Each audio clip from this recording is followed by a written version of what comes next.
May might మీరు అక్కడ కూర్చోవచ్చు. మీరు నీరు తాగవచ్చు. ఇలా మనం తెలుగులో వచ్చు అని మాట్లాడిన వాటిని ఇంగ్లీష్లో చెప్పాల్సి వచ్చినప్పుడు వాడే మాటలే may might.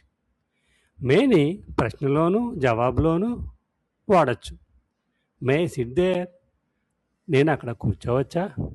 You may SIT there, మీరు అక్కడ కూర్చోవచ్చు. మైట్ని జవాబులో వాడకూడదు. యు మైట్ సిట్ దేర్ అనకూడదు. మనకు సమాధానంపై స్పష్టత లేనప్పుడు మే వాడతాము. Will it rain today? It may rain today. అయితే మనకు ఏమాత్రం స్పష్టత లేనప్పుడు మైట్ని వాడాలి. అంటే ఇక్కడ వర్షం పడే అవకాశం కేవలం 25% మాత్రమే ఉందని మనం చెప్పాల్సి వచ్చినప్పుడు ఇట్ మైట్ రైన్ టుడే అని అనాలి. మే వచ్చిన ప్రతి దగ్గర మైట్ వాడచ్చు, కానీ మైట్ వాడిన అన్ని చోట్ల మే వాడకూడదు. మనం గతం గురించి మాట్లాడేటప్పుడు కూడా మైట్ని వాడాలి. మేని పాస్ట్ టెన్స్లో వాడకూడదు. పాస్ట్ టెన్స్ వాడేటప్పుడు మైట్ పక్కన క్రియ బేస్ ఫామ్ అంటే V1లోనే ఉండాలి. ఈ మైట్ గో, ఈ మే గో. పర్ఫెక్ట్ టెన్స్ వాడినప్పుడు మైట్ పక్కన హ్యావ్ మాత్రమే వస్తుంది, హ్యాడ్ రాదు.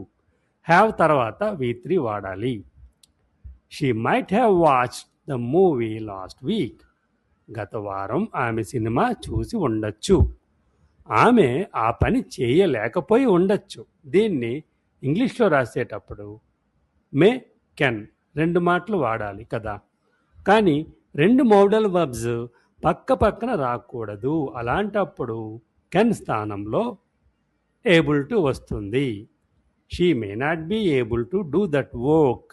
అంతేకాని she may can't be able to do that work అనరాదు. కెన్లా కాకుండా మేని కంటిన్యూస్ టెన్స్లో అంటే ప్రోగ్రెసివ్ టెన్స్లో వాడచ్చు. బేబీ మే బీ ప్లేయింగ్ అనొచ్చు.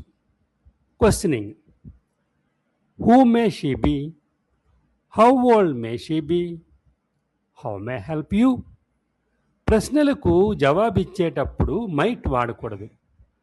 Example, might I ask your city?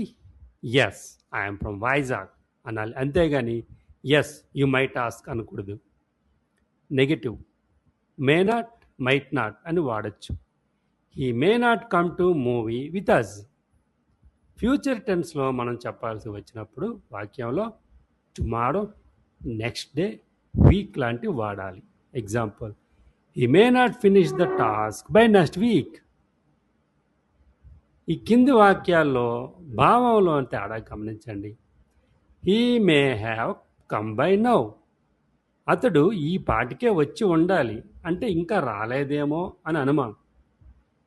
He might have come by now, ఇక్కడ అనుమానం లేదు, ఖచ్చితంగా రాలేదనే సమాచారం. ప్రస్తుతం జరుగుతున్న వాటిని లేక ముందస్తు ఏర్పాట్ల గురించి చెబుతున్నప్పుడు మే లేదా might plus B plus ING form of verb వాడాలి. Mohan is not in his office. He may might be working at home today. అది ప్రస్తుతం జరుగుతుంది. When I go to Jeevan I might be staying with Ramu. ఇది ముందస్తు ఏర్పాటు. పని జరిగే సంభావ్యత తెలియనప్పుడు, చెప్పనప్పుడు పై వాక్యాల్లో ఉండే మే మైట్ స్థానంలో కుడ్ని వాడచ్చు. మేబీ, మే బి, మేబీ వాడకంలో గందరగోళం. మేబీ అనేది యాడ్వర్బ్. మేబీని వర్బ్ ఫ్రేజ్గా వాడాలి. మేబీ ఇట్ విల్ రైన్ అనాలి. అంతేగాని ఇట్ మే బి రైన్ అన్నం తప్పు. It may be raining out side అనాలి.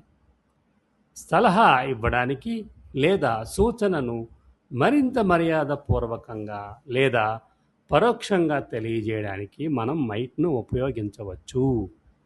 ముఖ్యంగా లైక్, ప్రిఫర్ లేదా వాంట్ వంటి పదాలతో కలిపి ఉపయోగించినప్పుడు మే మైట్ వీటి వాడకం వాటి ముందు వాక్యం యొక్క భావంపై ఆధారపడి ఉంటుంది. ఈ వాక్యాలు చూడండి.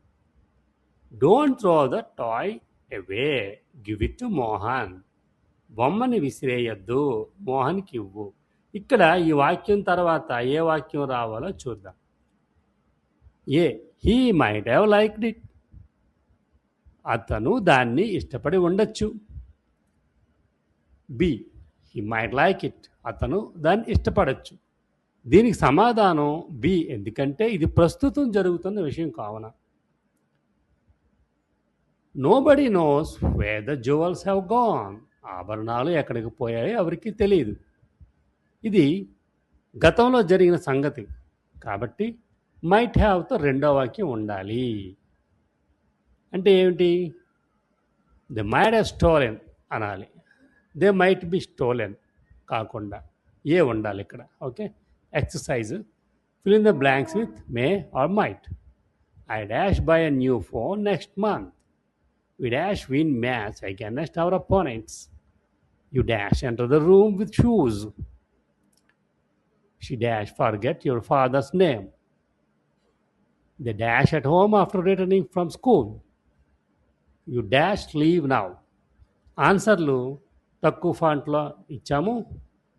మీకు ఏమైనా డౌట్స్ ఉంటే కాల్ చేయండి. Have a great day.